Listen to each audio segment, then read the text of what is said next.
नमस्कार। चिया खाँदाखेरि अलिकति छचल्किएर पोल्यो भने हामीलाई कति पोल्छ, हामी कति आत्तिन्छौँ।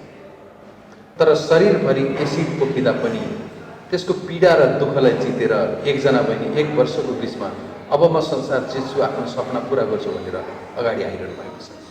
हामीसँग हुनुहुन्छ मुस्कान खातुन। बहिनीलाई स्वागत छ। धन्यवाद। बहिनी अहिले के गर्दै हुनुहुन्छ, केमा व्यस्त हुनुहुन्छ? अहिले चाहिँ लकडाउनले गर्दा म आफ्नो घरमा बसेँ र आफ्नो भाइ बहिनीलाई चाहिँ मोटिभेट गरेँ र त्यो 3 महिनामा म आफ्नो भाइ बहिनीलाई एकदमै स्ट्रङ बनाएछु। भाइ बहिनीहरू अहिले आफूसँगै बसेपछि झन् पढ्ने भएको छन् कि के भएको छ? पढ्ने भएको छन् र म स्ट्रङ छु भने उनीहरूलाई पनि फिल भएको छ। हामीले जुन घटनाले चाहिँ अब कमजोर भएर बसेर चाहिँ हुँदैन, उनीहरू पनि भएको छ र स्ट्रङ बनेर अगाडि बढ्नुपर्छ जस्तो उनीहरूलाई पनि, मेरो भाइ बहिनी पनि भएको छ। अनि मुस्कानको पढाइ लेखाइ अहिले कस्तो चल्दैछ, के गर्दैछु? अहिले लकडाउनले चाहिँ रोक्यो र अब चाहिँ खुलेको छ र अब म स्कुल जोइन गर्नेछु। अब फेरि कक्षा 9 मा भर्ना? हजुर, अब फेरि 9 क्लासमै पढ्ने। पढेर के गर्ने लक्ष्य छ बहिनी?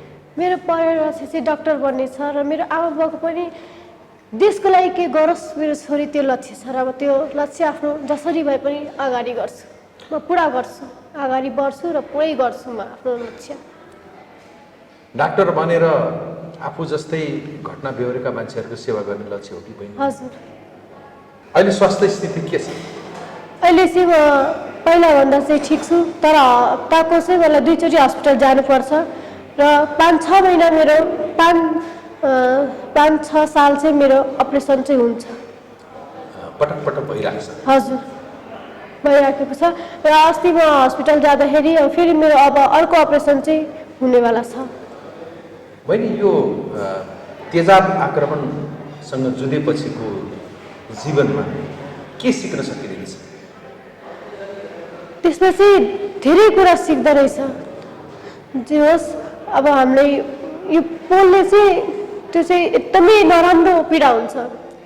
हाम्रो पविता दिदीमाथि यस्तो भयो नि, म यो घटना सुनेर म आफ्नै दिन याद पारेँ, म आफ्नै घटना याद पारेँ र उहाँको त्यो म हस्पिटलमा भेट गएँ र उहाँको छटपटिएको पीडा मैले नै पीडा भोगिरहेको छु जस्तै भएको थियो, किनकि मैले त्यो पीडा भोगेको छु नि। र धेरैजनाको मोटिभेटले पाउँदा धेरै नै मान्छे स्ट्रङ हुन्छ जस्तो मलाई लाग्छ। त्यो पीडाको एकदमै चर्को पीडाको चरण सकिसकेपछि, त्यसलाई जितिसकेपछि अहिले बहिनीले महसुस गरिरहेको, अब गर्छु भनेर खोजिरहेको, भविष्यमा देखिरहेको चिज के हो? म चाहिँ अब बिहान मुख धोएर ऐनामा जान्छु नि, त्यो दाग हेरेर मलाई घटना चाहिँ त्यो चाहिँ दिन याद आउँछ। तर त्यो सँगसँगै नि त्योभन्दा ठुलो मलाई सबैजनाको मोटिभेट मेरो अगाडि आउँछ र म यो सोचेँ कि सबैजनाको मोटिभेट म यसै खेर जान दिन्न र मेरो आमा बुवाले जुन मलाई शक्ति र मोटिभेट दिनुभएको छ नि, त्यो त म झनै जान दिन्न भन्ने जस्तो लाग्छ। त्यही भएर मलाई त्यो मोटिभेट चाहिँ धेरै झनै मलाई अगाडि बढाएको छ। भनेपछि बहिनीको ख्यालमा प्रेरणा, मोटिभेसन नै सबभन्दा महत्त्वपूर्ण कुरा हो। हजुर, त्यो मोटिभेसन नै अर्का। म आज यस्तो छु नि, मलाई सायद कोहीले पनि मोटिभेट नगरेको बेला सायद चाहिँ म एकदमै अलि कमजोरी हुन्थ्यो र सबैजनाको मोटिभेट र मलाई एकदमै राम्रो राम्रो कुरा सिकाउनु भएको चाहिँ त्यसले चाहिँ मलाई एकदमै अगाडि बढाएर म हस्पिटलमा हुँदा एउटा दिदी आउनुभएको थियो, उहाँको दुब्बे ह्यान्ड थिएन र उहाँ सबै काम खुट्टाले नै गर्नुभएको हुनुहुन्थ्यो र उहाँले हेरेर मलाई यस्तो लाग्यो कि मेरो त मात्रै दाग छ, उहाँको त यस्तो दुवै ह्यान्ड नभएर पनि सबै काम गर्न सक्नुहुन्छ, त मेरो पनि दाग मात्रै छ, म पनि सबै काम गर्न सक्छु भनेर अगाडि बढेँ। सबैको प्रेरणाले मुस्कानले आफ्नो पीडा घाउ जित्नु भयो। हजुर, अनि अरूलाई मोटिभेसन गर्न सक्ने अवस्था पुग्नु भएको छ। हजुर, अनि म कहिले पनि रुदिनँ कि म रोएँ भने अपराधीको जित हुन्छ भनेर, म हाँसेँ भने अपराधीको हार हुन्छ भनेर। त्यही म सधैँ नै हाँस्छु र यसरी नै म सधैँभरिको लागि नै हाँसिरहेको छु। चाहे मलाई जति पनि पीडा होस्, त्यो त आफ्नो मुखमा पीडा छँदैछ, तर म हाँसिरहेको छु। आफ्नो मुखमा चाहिँ स्माइल म सधैँ ल्याउँछु कि त्यो अपराधीले पनि काहीँ न काहीँ कसै मेरो भिडियो हेरेर पनि एकदमै यति दाग गरेर पनि कति हाँसिरहेको छ भनेर यस्तो उसलाई फिल होस्, उसले हारे जस्तै फिल होस्, म यो गराउन चाहन्छु। बहिनीको नाम चाहिँ कसले राखेको? मुस्कान। मेरो बाबा मम्मीले राख्नुभयो मुस्कान। यो मुस्कान कसैले आक्रमण गर्दैमा हट्नेवाला छैन। जेसुकै होस् तर म आफ्नो स्माइलको मुस्कान, मेरो आमा बुवाले कस्तो राम्रो अरमानले मेरो नाम मुस्कान राख्नु भएको छ नि, त्यो मुस्कान चाहिँ कहिले पनि जान दिन्न म। त्यो तेजाबले नि त्यो मुस्कानलाई पोल्न जाँदैन, मेरो सकेन। मेरो मुख जलाएको छ नि, तर मेरो सपना चाहिँ कसैले पनि जलाउन सक्दैन।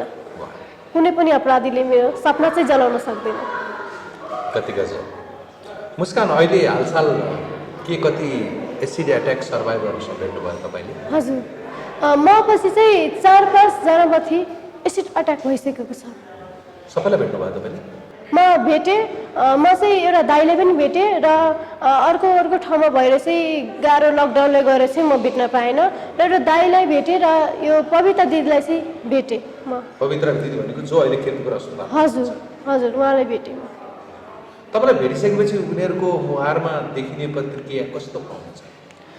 म जाँदाखेरि नि उहाँ एकदमै पीडाले जलनले एकदमै छटपटाइराख्नु हुनुहुन्थ्यो र त्यो हेरेर मैले नै पीडा भोगिरहेको छु जस्तै भएको थियो र तर पनि उहाँ रुनु भइरहेको हुनुहुन्थ्यो नि, म उहाँलाई हौसला दिएँ, दिदी कहिले पनि नरुनुहोस्, रोयो भने अपराधीको जित हुन्छ, नरोयो भने अपराधीको हार हुन्छ, त्यही भएर हामीलाई अपराधीलाई हराउनु छ, हामीलाई होइन भनेर उहाँले यो मोटिभेट दिए र जे होस् त्यो मोटिभेटले अलिकति रुनु भएन र मलाई एकदमै खुसी लाग्यो।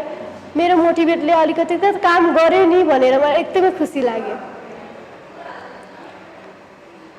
हाम्रो समाजमा एसिड एट्याक, तेजाब आक्रमणका पीडितहरू, सर्भाइभरहरूलाई समाजले हेर्ने दृष्टिकोण कस्तो पाउनु भएको छ? तपाईँ अहिले पुनस्थापनाको प्रक्रियामा हुनुहुन्छ, आफ्नो पढाइ लेखाइ र अगाडि बढाउने प्रक्रियामा हुनुहुन्छ, एउटा लाइफलाई नर्मलाइज गर्न खोज्नुहुन्छ, समाजको दृष्टिकोण कस्तो पाउनु भएको छ?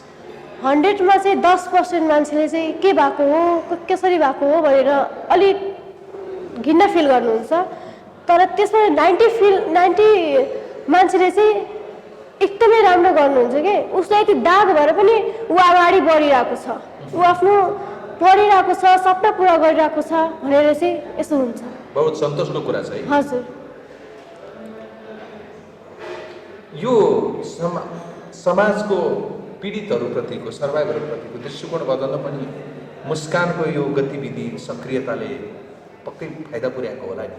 हजुर, मलाई एकदमै उहाँको मोटिभेटले फाइदा पुर्याएको छ र बाहिरको सेलिब्रिटीले पनि मलाई एकदमै मोटिभेट दिनुभएको हुनुहुन्छ। उहाँले म धन्यवाद गर्न चाहन्छु र सबै दाजु दिदीलाई पनि म धन्यवाद गर्न चाहन्छु र म उज्जवल विक्रम अङ्कललाई पनि एकदमै धन्यवाद गर्न चाहन्छु, किनकि जसको कारणले तपाईँ प्रेरित भएर आज हिँडिरहनु भएको छ। हजुर, अनि उहाँलाई पनि म एकदमै धन्यवाद गर्न चाहन्छु। उहाँ चाहिँ म हस्पिटलमा हुँदा उहाँ सधैँ आउनुहुन्थ्यो र सधैँ मोटिभेट गर्नुहुन्थ्यो र मेरो आमा बुवा म हस्पिटलमा हुँदा म फर्स्ट टाइम आफ्नो अनुहार चाहिँ ऐनामा हेर्दा मेरो आमा बुवाले जुन शक्ति दिनुभएको थियो नि र जुन मोटिभेट दिनुभएको थियो नि, उहाँको मोटिभेट र शक्तिलाई म सलाम गर्न चाहन्छु। अब नेपालमा कानुनको अवस्था कस्तो पाउनुभयो तपाईँ?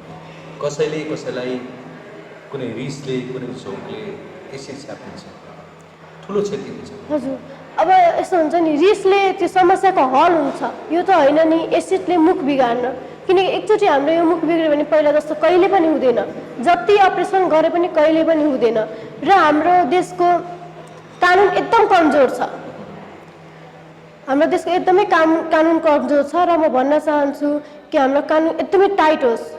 हाम्रो नेपालमा राष्ट्रपति महिला विद्या भण्डारीजी हुनुहुन्छ नि, उहाँ पनि एउटा महिला हुनुहुन्छ, उहाँले सबभन्दा अगाडि एक्सन लिनु पर्थ्यो। महिलाको पीडा नबुझे कसले बुझ्छ?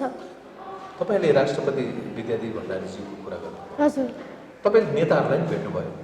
मैले भेटेँ, मैले चाहिँ अब चाहिँ हाम्रो केपी ओलीज्यूलाई भेट्न चाहन्छु, राष्ट्रिय विद्या भण्डारीज्यूलाई चाहिँ म भेट्न चाहन्छु। उहाँले भन्न चाहन्छु कि हाम्रो देशमा एकदमै कडा कानुन बनाइदिनुहोस्, नभए पनि आजीवन कायम होस्, जीवनभरिको लागि जेलमा बसोस्, नभए हाम्रो समाजको मान्छेलाई त्यो अपराधीलाई दियोस्, हामीले दिन्छु सजा। के लाग्छ त्यो शक्तिमा बस्ने, सत्तामा बस्ने, सरकारमा बस्नेहरू यो कुरा नबुझे हो कि बुझेर बुझ पचाएको हो कि बहिनी त अलि यो घटनापछि धेरै ठाउँमा राम्रोसँग बोल्न सक्ने हुनुभयो, हजुर। धेरै कुरा बुझ्नुभयो। हजुर। के लाग्छ तपाईँलाई? मैले चिठी पनि लेखेको थिएँ र उहाँ चिठी पढेर पनि अहिले अन्धो भएर बस्नु भएको छ। तपाईँले चिठी पनि लेख्नु भएको? मैले चिठी म यस्तो अवस्थामा भएर पनि हस्पिटलको बेडमा भएर पनि म चिठी लेखेको थिएँ। सायद मभन्दा पहिला अगाडि एउटा दिदीमाथि भएको थियो एसिड अट्याक, सायद उहीँ माथि कडा कानुन भइदिए भए म सायद यो अवस्थामा हुन्थेन, अस्पतालको बेडमा म हुन्थेन। तर पनि मेरो टाइममा कहिले कडा कानुन गरिदिनुहोस् कि म जस्तो कुनै पनि दिदीबहिनीको मुस्कान चाहिँ नखोसियोस्। भन्नुको मतलब चाहिँ राज्यमा बस्नेहरूको मन बोल्नु पर्यो घटनाले। हजुर। अनि म जस्तो चाहिँ मुस्कान कसैको पनि नखोसियोस् र म जस्तो धेरै दिदीबहिनी पनि सपना लिएर जानुभएछ नि। कसैलाई डक्टर बन्न इच्छा छ, कसैलाई इन्जिनियर बन्न इच्छा छ, कसैलाई प्रधानमन्त्री पनि बन्न इच्छा छ नि।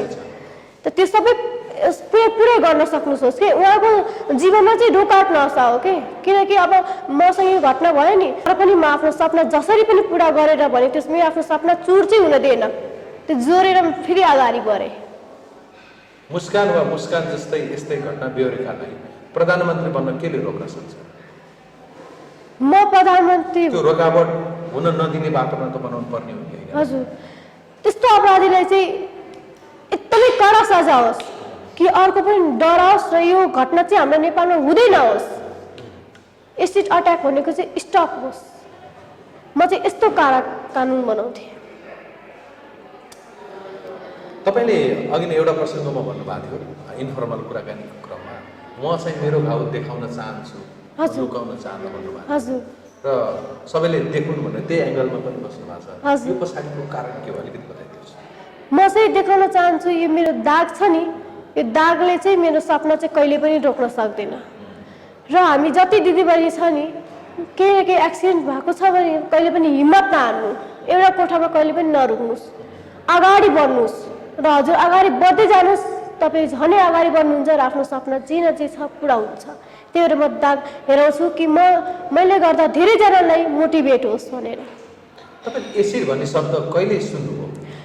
म चाहिँ मेरो घटनापछि चाहिँ मेरो घटना भइसकेपछि चाहिँ मैले एसिड भनेको के रहेछ, यसो त्यस्तो के रहेछ, के हुँदो रहेछ भनेपछि थाहा पाएँ र मेरो घटनाको टाइममा मैले चाहिँ एसिड सुनेँ। मान्छेले मान्छेलाई पीडा दिन, दुःख दिन, उसको जीवन बर्बाद पार्ने नियतले एसिड प्रहार गर्छ भन्ने कुरा पहिला थाहा थिएन? थाहा थिएन मलाई। अहिले चाहिँ थाहा पायो एसिड प्रहार हुँदो रहेछ र म पछि चाहिँ धेरैजना पनि माथि भयो र त्यो घटना मलाई सम्झिँदा मलाई अहिले पनि मेरो जिउ सिङ्ग हुन्छ। मुस्कानमाथिको यो घटनापछि हजुर। राष्ट्रिय अन्तर्राष्ट्रिय रूपमै नेपालमा यस्ता घटना बढ्दै गएका छन्। हजुर। मुस्कान एउटा प्रतिनिधि पात्र भनेर यसबारेमा चाहिँ धेरै चर्चा भयो। हजुर। तर फेरि घटना चाहिँ रोकिया छैन। हजुर। पछिल्लो हालसालै एउटा घटना पनि भयो। हजुर। त्यो घटना यसरी चाहिँ अपराधी मानसिकता भएको मान्छेहरूको चाहिँ मनोबल, दुस्साहस चाहिँ रहिरहनुको कारण कानुनको अभावले हो कि चेतनाको अभावले हो कि के हो? यस्तो अब हामीमाथि एसिड अट्याक भइरहेको छ नि, त्यो अपराधीलाई समातेर लग्नु भइरहेको हुनुहुन्छ, तर 3-4 महिना जेलमा बसाएर केही पनि हुँदैन। मलाई जसले एसिड अट्याक गरेको छ नि, त्यो 3-4 महिना बसेर भित्र अहिले बाहिर निस्केर घुमिरहेको छ। अहिले घुमिरहेको छ? हजुर। अब त्यसको झनै त्यो भएको छ। अनि के हुँदो रहेछ र भनेको? के हुँदो रहेछ, म यति ठुलो एसिड अट्याक गरेर पनि म 3-4 महिना बसेर बाहिर निस्केको छु। फेरि त्यो अपराधीले अर्कोमाथि पनि यस्तो गर्न सक्छ। हाम्रो कडा कानुन नभएर चाहिँ यस्तो बारम्बार यस्तो घटना चाहिँ घटिरहेको छ। अबको मुस्कानको बाटो के हो? अबको मेरो चाहिँ बाटो चाहिँ एकदमै धेरै पढ्ने, लेख्ने र समाजको लागि, आफ्नो देशको लागि, नेपालको लागि केही गर्ने र म आफ्नो सपना पुरा गर्ने र आफ्नो आमा बुवालाई एकदमै खुसी राख्ने। र मेरो जीवनमा 3टा लक्ष्य छ। फर्स्ट लक्ष्य एसिड ब्यान्ड होस्, सेकेन्ड लक्ष्य अपराधीले जन्म कैद होस्, थर्ड लक्ष्य हाम्रो सरकारले हामी जति पनि एसिड भिक्टिम छ नि सम्पूर्ण उपचार गराइदिनुहोस् र जसलाई जब गर्न मन छ जब गराइदिनुहोस् र जसलाई पढ्न मन छ नि सम्पूर्ण जहाँसम्म पढ्नु भइरहेको हुनुहुन्छ पढाइ गराइदिनुहोस् र हामी आफ्नो सपना पुरा गर्छौँ। र किनकि फर्स्ट टाइममा म हस्पिटलमा हुँदा मैले हजुरहरू अलिअलि हेल्प पायो र त्यस कारण चाहिँ मेरो अपरेसन चाहिँ पुरा भयो। र अहिले अब चाहिँ अपरेसन हुन्छ नि तब कहाँबाट हेल्प आउँछ अब हामीलाई एकदमै गाह्रो भएको छ मलाई अहिलेको टाइममा औषधि किन्न पनि मलाई गाह्रो भएको छ अनि त्यसपछि त्यही भएर म भन्न चाहन्छु कि सम्पूर्ण उपचार औषधिदेखि लिएर सबै हाम्रो सरकारले गराइदिनुहोस् किनकि मेरो बाबा अहिले 1 वर्ष हुन लाग्यो काम पनि भएको छैन उहाँको र एकदमै हामीलाई गाह्रो भएको छ र जसरी तसरी पनि अब हाम्रो जुन औषधि छ नि उहाँले डाक्टरले भन्नुभएको हुनुहुन्छ नि 3-4 टाइम लगाऊ भनेर त्यो चाहिँ औषधि म 1 टाइम लगाउँछु कि धेरै दिन अडियोस् भनेर तेजाब आक्रमणको विषयलाई लिएर सायद सबभन्दा बढी चर्चा मा आएकी सबभन्दा बढी मुखर भएकी पात्र मुस्कान खातुनसँग हामीले कुरा गऱ्यौँ र मुस्कान खातुनले प्रष्ट रूपमा यो तेजाब आक्रमणको कलङ्क समाजबाट हटाउने भने यो गर्नुपर्छ भनेर भन्नुभएको छ सायद हाम्रो यो कुराकानीले तेजाब आक्रमण पीडितहरू सर्भाइभरहरूको हितमा केही न केही काम गर्न सहयोग पुग्छ केही न केही ध्यान आकर्षण गर्नुपर्छ